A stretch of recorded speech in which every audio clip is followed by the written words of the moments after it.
Stay in formation, everyone. Don't break ranks if one of us is killed.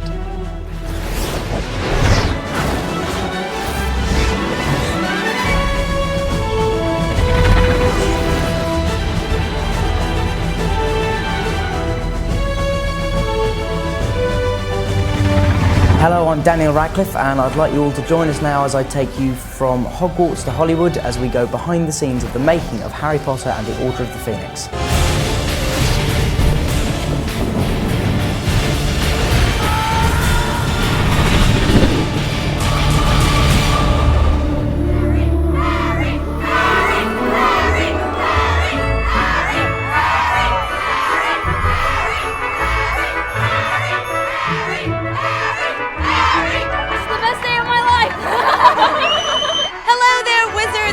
Alike.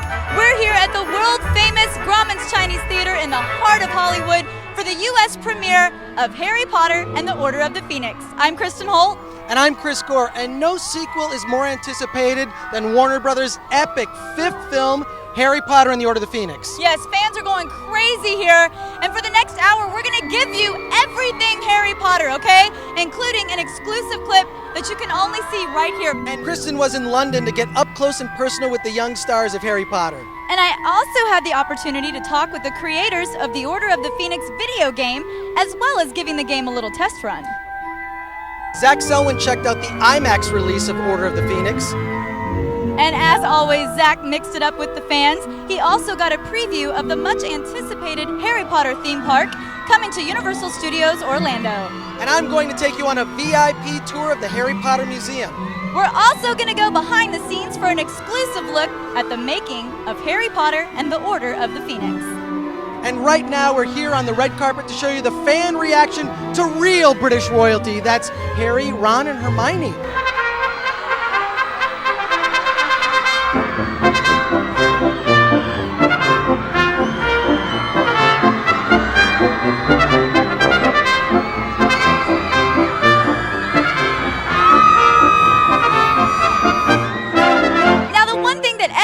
Buzzing about here on the red carpet is Daniel Radcliffe and Harry's first on-screen kiss with Cho Chang. She's kind of hot, I have to admit.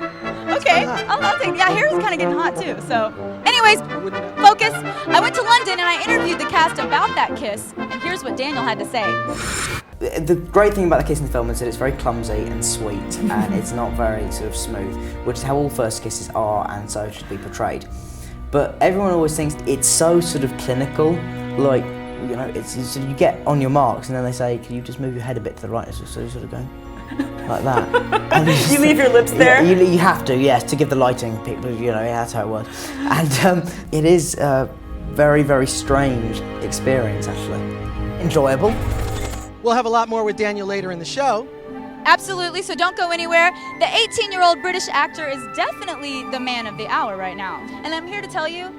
He couldn't be a nicer guy. Excellent. Welcome to LA. Thank you very much, yes. What do you like to do while you're here? I know this is only the second premiere for Harry Potter in LA. First. Oh, the first in LA. Yeah, first in LA where we've met. Oh, first certainly that I've been to over here. You know, it's my first, but there have been others. You're absolutely right. No, it's bizarre. It's a town I can't quite get my head around. It's Me neither, and I've lived here 3 years. Right, no, it's a strange town, but it's fantastic. You know, it's great to be here because it is iconic, and so to be here is quite special. Anything that you want to do while you're here besides the premiere? I want to get over jet lag at some point within the next few days because that's really taking its toll even now. Well, I like the choice of suit, by the way. You very much indeed. Yes. So tell me, is pink the new black? Oh, definitely. There's going to be a whole Umbridge line. Don't you think? The 7th book should just be about Umbridge's clothes. There is something so nice and freakish about Professor Umbridge. Don't you think? It's like this combination of... She's ridiculous. Yeah. But she has to be, you know, you have to be frightened of her. And that's the sort of challenging and the difficult line to have to tread, you know, that it's believable. What was it like coming in? I mean, every year there's a new professor of Defense Against the Dark Arts. What was it like coming into this film on the 5th movie? Well, it was very comfortable and very easy because they're so welcoming, and in a way it was probably nice to have, you know, a new director as well, so it wasn't just me. You know what it is? Someone said never work with children and animals, and in this movie there's a lot of kids and there's a lot of animals, but they're fantastic to be around. They've got such energy and enthusiasm and curiosity, so it's a great place to work.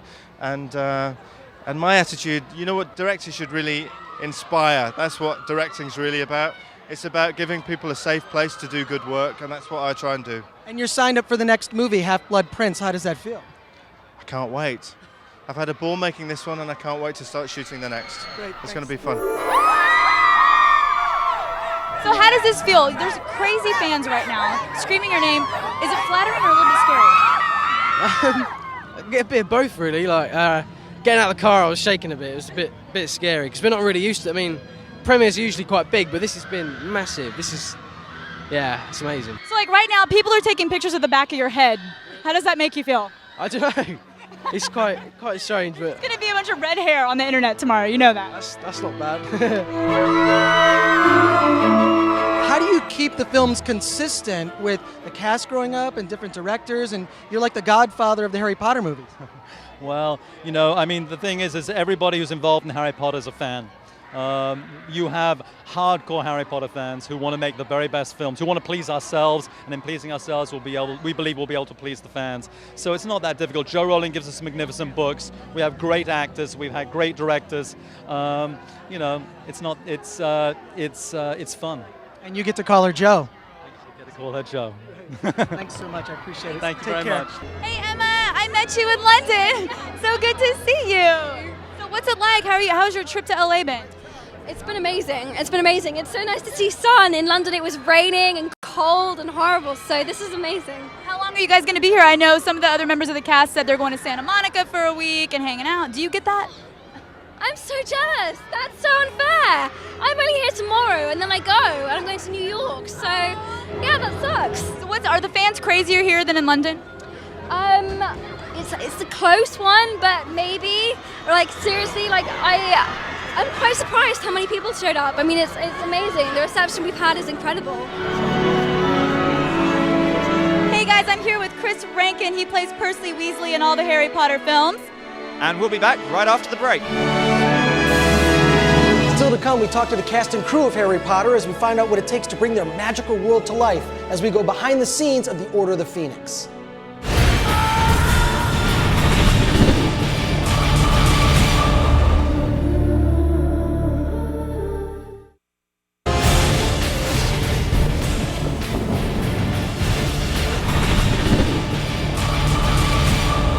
Welcome back to this special one-hour look at the film, the premiere, and one-on-one interviews with the young wizards Daniel Radcliffe, Emma Watson, and Rupert Grint. Right now we're going behind the scenes to take an exclusive look at the making of Harry Potter and the Order of the Phoenix. In August 2005, Warner Brothers began pre-production on the 5th film in their blockbuster franchise of Harry Potter movies. Principal photography for The Order of the Phoenix began in February 2006 and reunited the beloved cast of young actors and England's most respected thespians.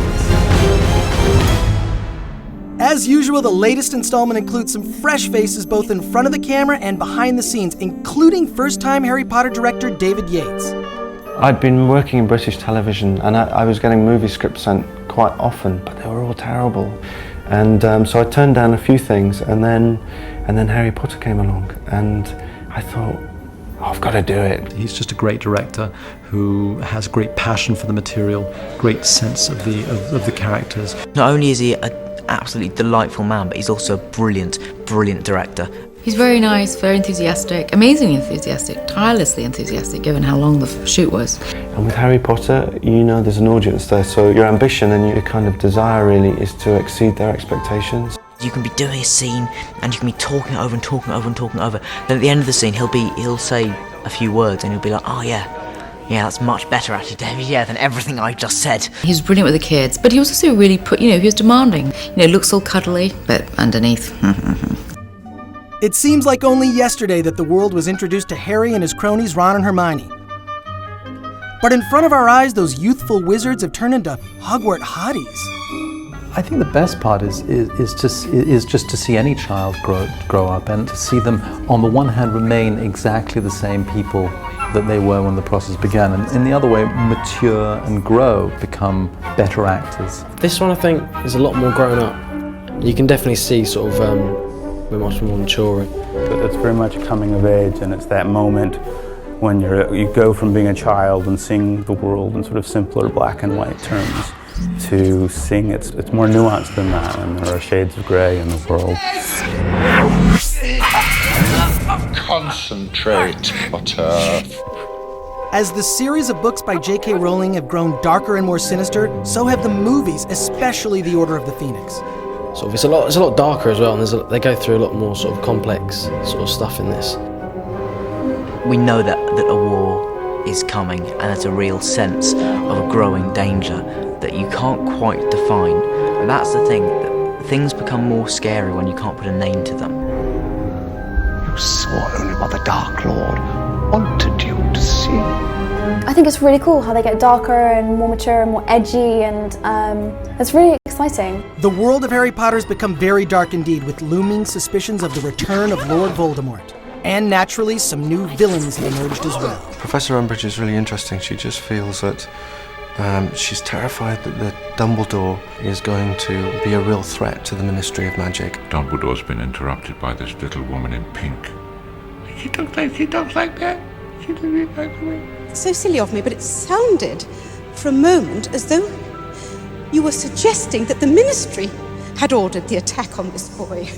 When you first see her, she's sort of just wearing all this pink. She's got this massive pink dress. She is that sort of that teacher who smiles on the surface, seems very friendly, but will dig the knife in. I think everyone at first thinks she's quite funny and a bit strange, but she actually turns out to be a bit of a nasty piece of work. She's all about order and control, about defining the world according to her rules. She's trying to keep everyone, not literally doing any magic at all. So of course the kids go underground and form their own society and practice the spells that she doesn't know anything about, and she does discover them. There's trouble. With a reported budget of nearly $200 million, Yates and his crew set out to give moviegoers more magic, more special effects, more monsters, and more action than the previous film. In the film industry, they say never work with children and animals. I mean, Harry Potter is like children and animals everywhere. Like, there's so much with all of the special effects, with all of the magical creatures. Green screen, I hate. You can do some really bad acting in green screen. And a lot of the time is you think, oh God, I just feel so out of touch or just sort of not grounded. And actually it's because you're in space and you have no idea what's around you, and it is really throwing. Bellatrix Lestrange. Neville Longbottom, is it? How's Mum and Dad? Better now they're about to be avenged. For so many different characters, you have nothing there. You're reacting to nothing. So, I mean, that's a challenge because when you're acting, it's so important to have something to respond to. 3, 2, 1, go! With barely any time to enjoy the success of Order of the Phoenix, the Potter Pack is already at work on the 6th film, Harry Potter and the Half-Blood Prince. With the release date of late 2008, and again under the direction of David Yates, and with all the regular players in place, the legions of devoted fans can once again count on a film experience that's guaranteed to be nothing short of, well, magical.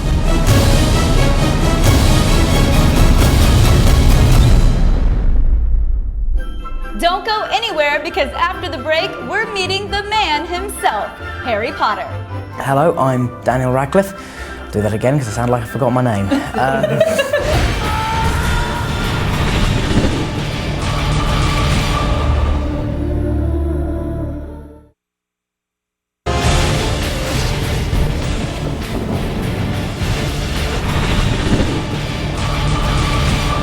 Welcome back to our special look at all things Harry Potter.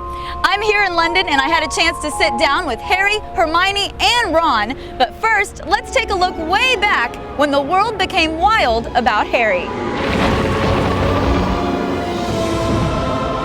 Holy cricket! You're Harry Potter! I'm Hermione Granger. And you are? Ron Weasley. Pleasure. You two better change into robes. I expect we'll be arriving soon.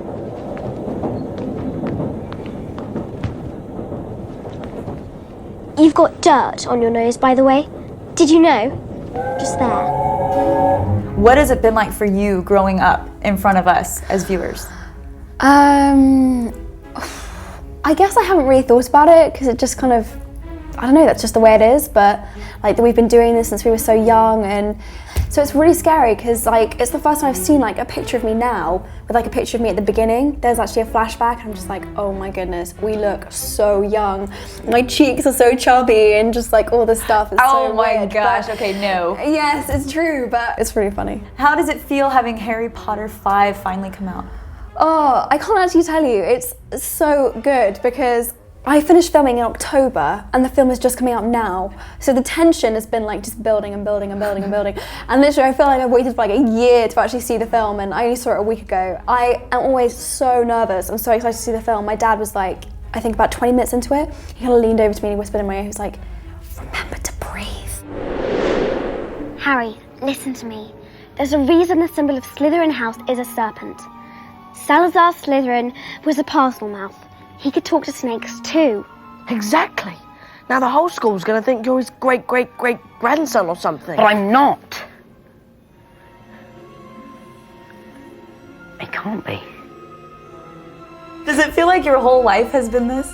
A vast chunk of my life has been this because, you know, this has been, not only have I started when I was 10, but more importantly, this has been my teen years, which is some of the most bizarre years of your life, and that was accentuated by doing Harry Potter because it's just, you know, it is mad and it's a mad thing to be doing, but it is fantastic fun. Because the thing is, every time I watch one of the films back, it's linked to a memory of what was going on set that day and what was going on in my life when we were doing that, and so yeah, I don't think I'll ever be able to disconnect Harry Potter from how much of my life it's gone with. Yeah. That's so great. Yeah. And the 7th book is getting ready to come out. Do you get to read it before we do? No, absolutely not. No, I tell everybody I know what happens. But I don't Just so you really. seem cool. Just so because it really annoys them. What do you think happens? Do you think Harry dies? I think yes, he does, but that's based on nothing. I have no idea. So you might as well ask anybody. Is it because you just want to do a really cool like death scene? Yes, I want to have sort of that 10-minute opera death. Yes. Where it just goes on forever. Well, how does Harry Potter 5 differ from the first 4? Yeah, I mean, I think this film is a lot, as we say every year, a lot darker, because they do get darker and darker. And I think it really is going to scare people. And I'm looking forward to hearing people scream when they see the film with me. Well, good. If I can give one person a sleepless night, then I feel I've done my job. Sure. Except no one's ever broken out of Azkaban before, and he's a murderous, raving lunatic. Thanks, Ron. Why are we stopping? Can't be there yet.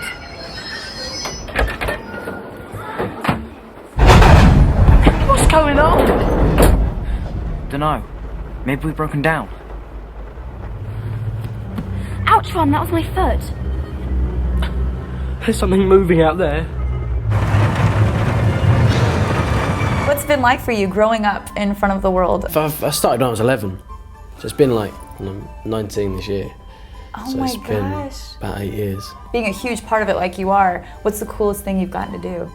We got to go to Japan a few years ago. That was really cool. But to promote the film and all those things? The promotion, yeah, that's when we sort of do the main part of the travelling, so yeah, it's good fun. Any cool people that you've gotten to meet? Like, you met the Queen or something? I've been near the Queen. Oh, near her, okay, good. I've sat in front of her in the royal box. Oh, wow. Yeah, I know, yeah. That was pretty cool. That was at her birthday party. Well, yeah, see, that's definitely one of the things Yeah, that was pretty good. How did this role come about for you?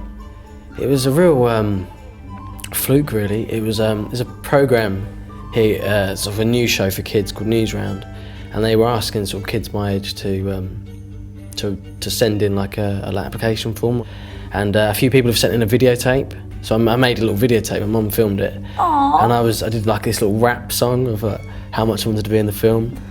I sent that to the people there. Is that floating around on YouTube or something like that? No, I don't think so. I hope not. But yeah, so I just sent that in, and then after that was just a few auditions, and that was it, and that was just amazing. When you're not filming these, when you're not Ron Weasley, what are you doing? I've just got an ice cream van. A what? An ice cream van? That you own? Yeah. What? So I drive that about a bit. That's are you pretty teasing cool. me? No. That Oh, is no. so cool. Yeah, it's really I want to cool. buy some ice cream from your ice cream Yeah. truck. Wow, that is, That's pretty Would cool. have never thought that that would be the answer to that question. No. Are you He's lying right. to me? No, I'm not. I'm not, definitely. And I have to ask, does Rupert really drive an ice cream truck? Yes, he actually does. Like, I can understand why you think he might be joking, but he's perfectly serious. I mean, that's just Rupert. It's kind of his sense of, like, he's just crazy. You know, like, he's just mad. Like, yeah, and when I say he drives an ice cream van, it's not just like he drives it. It actually has like the ice cream, and it has the chocolate flakes, and it has the toppings and the sweets. It's fully working, stocked ice cream van. So I think it's just kind of like a fun thing for him to have. So I think it's Why so cool. not? Why not? If you can, why not? Yeah, seriously. Everything's going to change now, isn't it?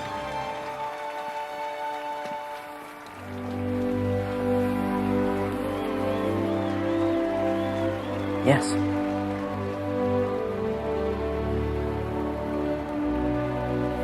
Promise you'll write this summer. Both of you. I won't. You know I won't.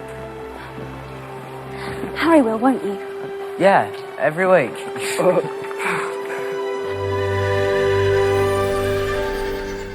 It's Muggle Madness as we talk to Harry Potter fans and give away some magical merchandise.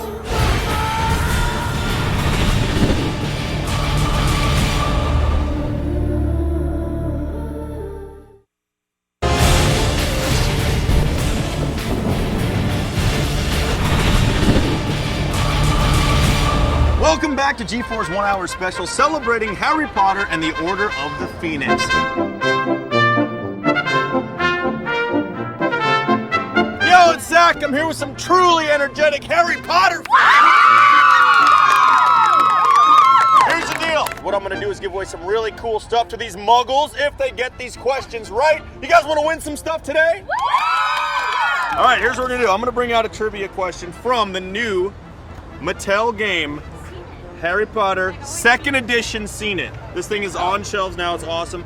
It has some scenes and stills from the new movie, Order of the Phoenix. Who's, by the way, going to see Order of the Phoenix here? We're starting it off with our little Harry Potter action figure. The question is, in the film Harry Potter and the Prisoner of Azkaban, what does Professor Trelawney repeatedly tell her students they should do with their minds? Broaden! Who said that?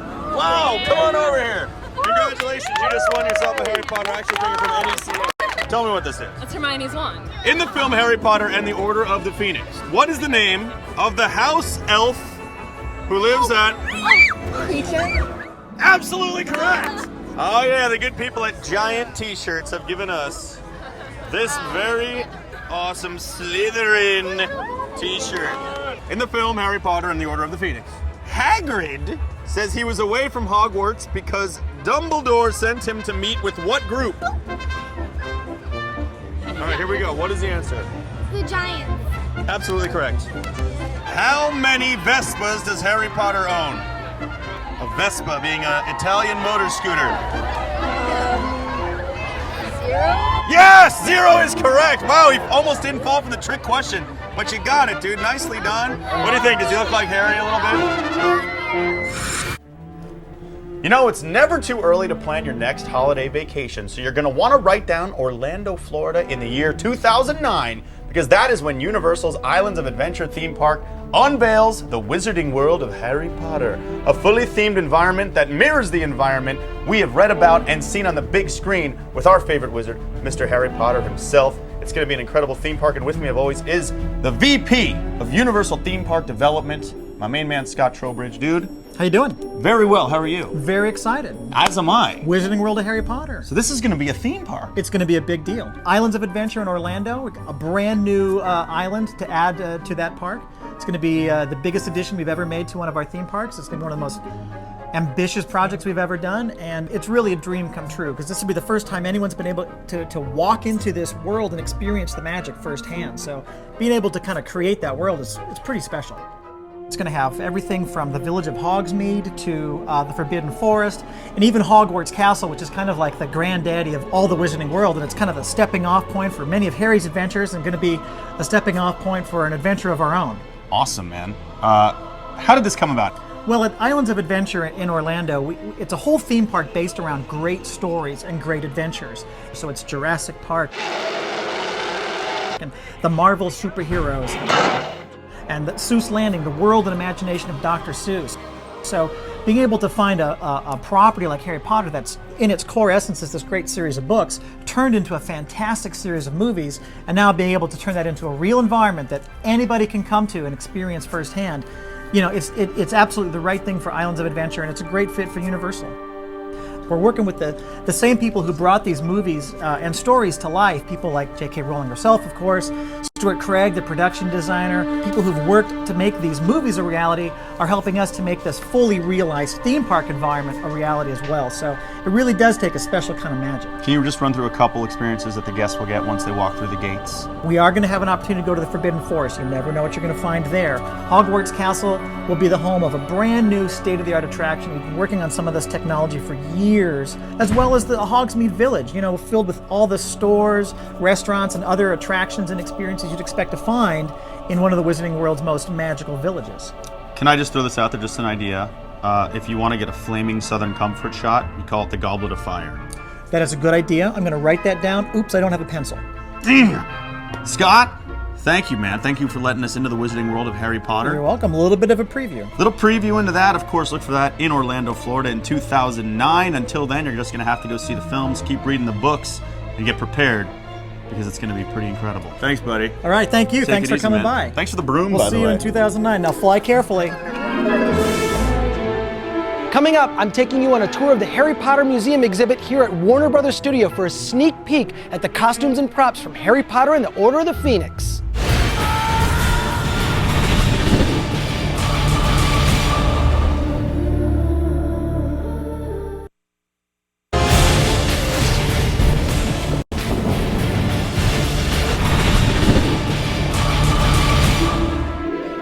Welcome back to G4's 1 hour special celebrating the release of Harry Potter and the Order of the Phoenix. Now, before we show you that exclusive clip and take you back to the red carpet, I'm here at the Warner Brothers Museum. It's turned into like a Harry Potter museum, and I'm going to take you on a VIP tour. I'm sitting here with Leith Adams, the museum's curator. Leith, tell me about the history of the museum.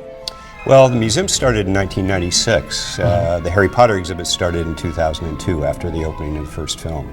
And we decided that the books were such a phenomenon, the film was becoming a phenomenon, that we thought that everybody should see the artwork that went into the making of the film. So we brought over props and costumes from the first film, and the whole exhibit was just, the whole floor was Harry Potter and the Sorcerer's Stone. As each film's come out, we've taken some of the exhibit out, put in props and costumes from the new films, and so it's continued on. We have props and costumes from the new film as well, if you'd like to see those. Cool, let's check it out. Okay. This is Professor Umbridge's costume, and she comes into Hogwarts as the new professor of the dark arts, and how could anybody dressed in pink be so evil? It's so soft. The Ministry of Magic is heavily involved in the fifth film, and the film actually goes to the Ministry of Magic. So these are the badges that if you're a visitor in the Ministry of Magic, which Harry is at the beginning of the film, he wears one of these badges. Over here we've got the Weasleys' trick case. They're jokesters, and so this is a box set of Puking Pastilles, Fever Fudge, Feigning Fancies, and Nosebleed Nougat. Nosebleed Nougat. Sounds appetizing. Oddly, I don't want to try that. Well, over here we've got a Quibbler. There's a new character in this film called Luna Lovegood, and her parents are publishers of a magazine, the only magazine that really tells the truth in the world of Harry Potter. Back here is the textbook that Umbridge brings into the dark arts classroom.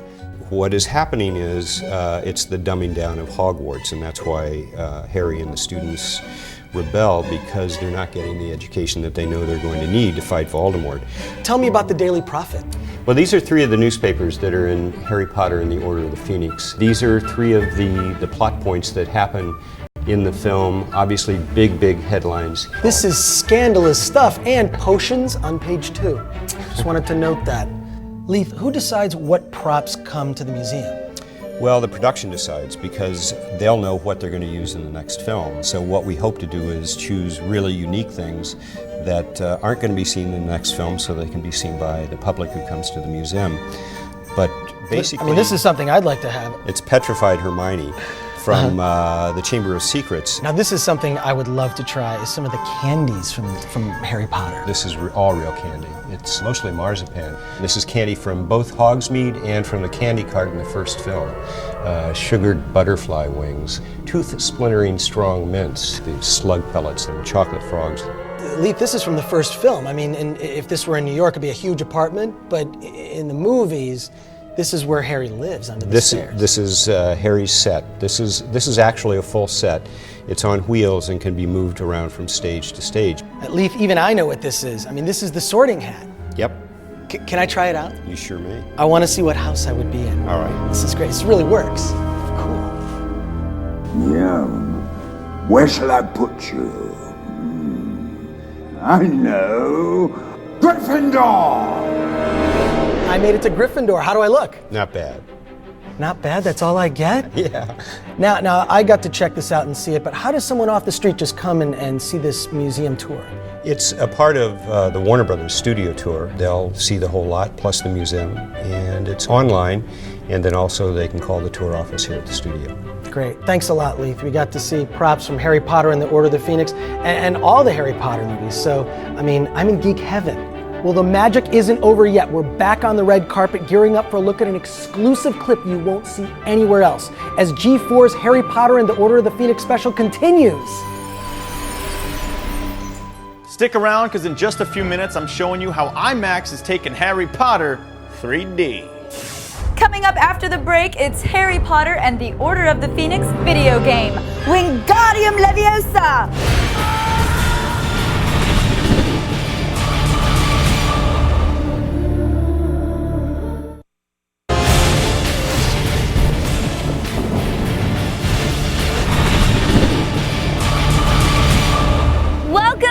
Our look at all things Harry Potter continues.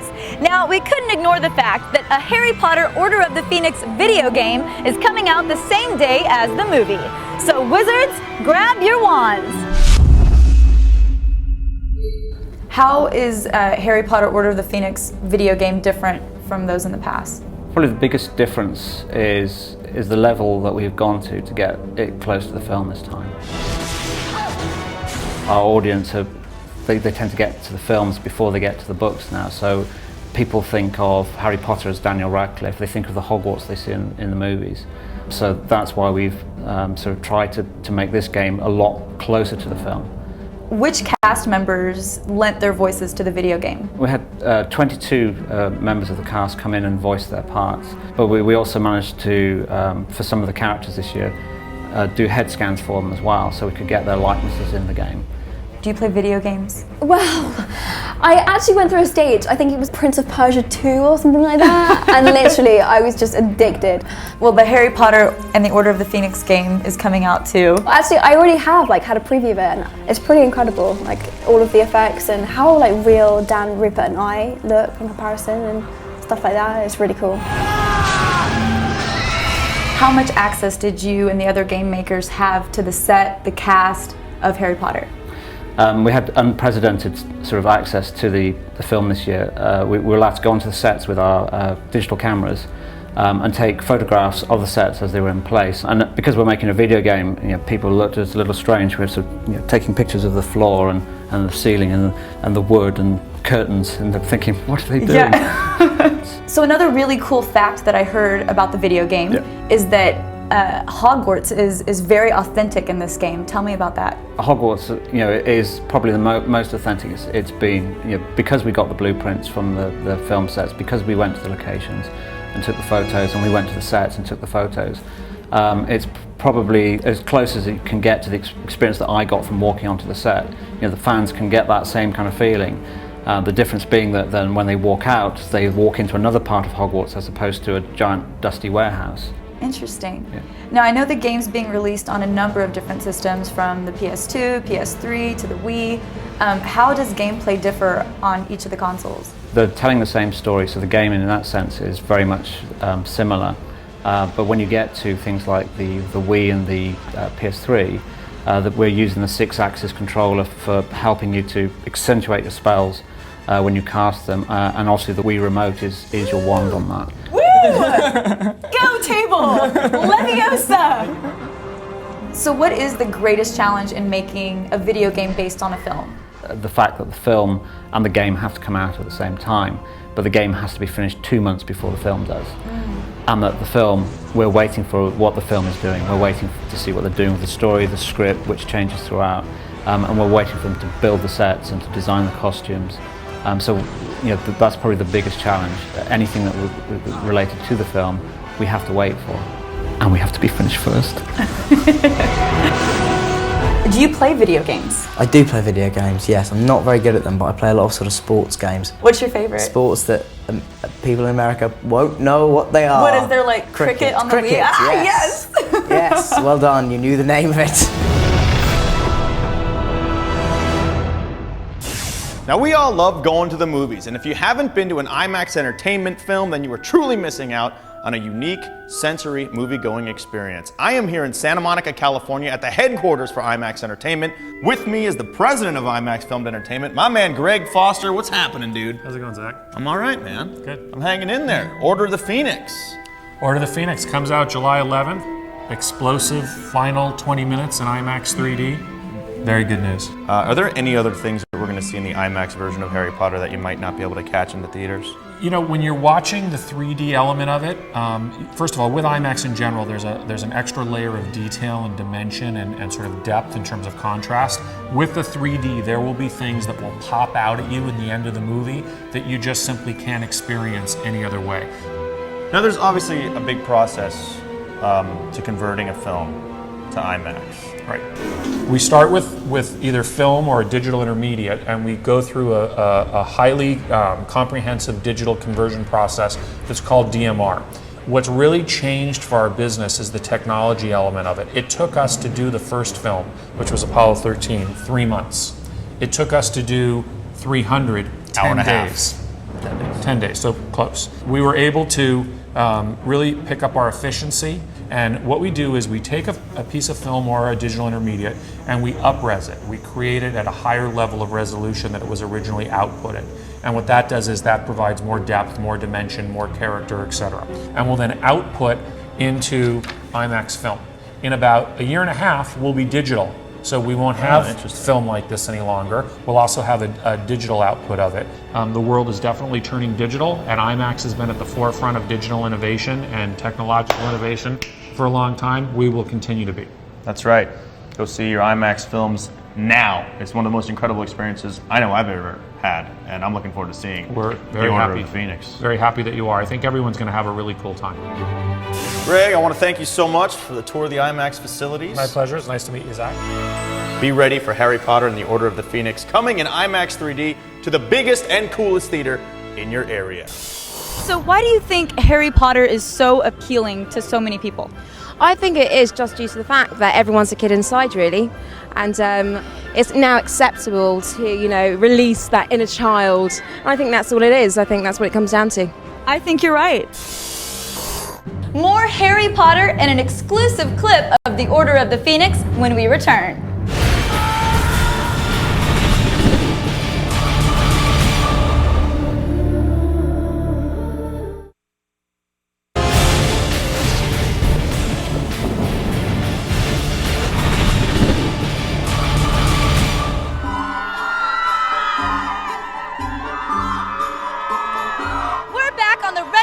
Of the U.S. premiere of Harry Potter and the Order of the Phoenix. It's been quite an hour of everything Harry in the summer of Harry Potter mania. But Kristen, aren't you forgetting something, like that exclusive clip you promised? Oh yeah. Let's see it. Okay, I guess if I promised you an exclusive clip, I better give you one. Here it is, a clip that you haven't seen on any other show, not even in the trailer. Check it out. Sirius, what are you doing here? If somebody sees you... I had to see you off, didn't I? What's life without a little risk? I don't want to see you get shut back in Azkaban. Oh, don't worry about me. Anyway, I wanted you to have this.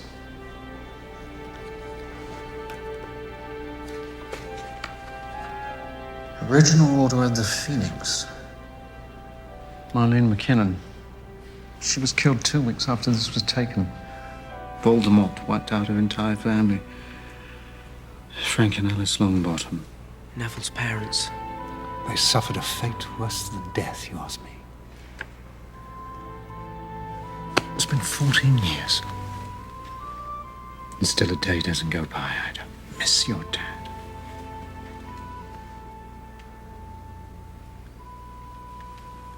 Do you really think there's going to be a war, Sirius? It feels like it did before.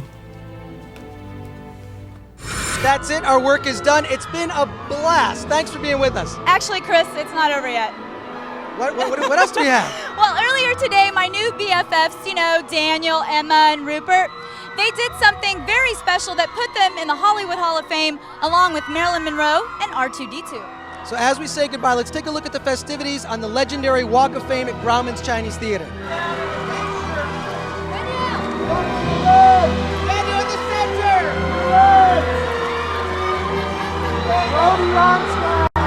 There they are. Look at that picture.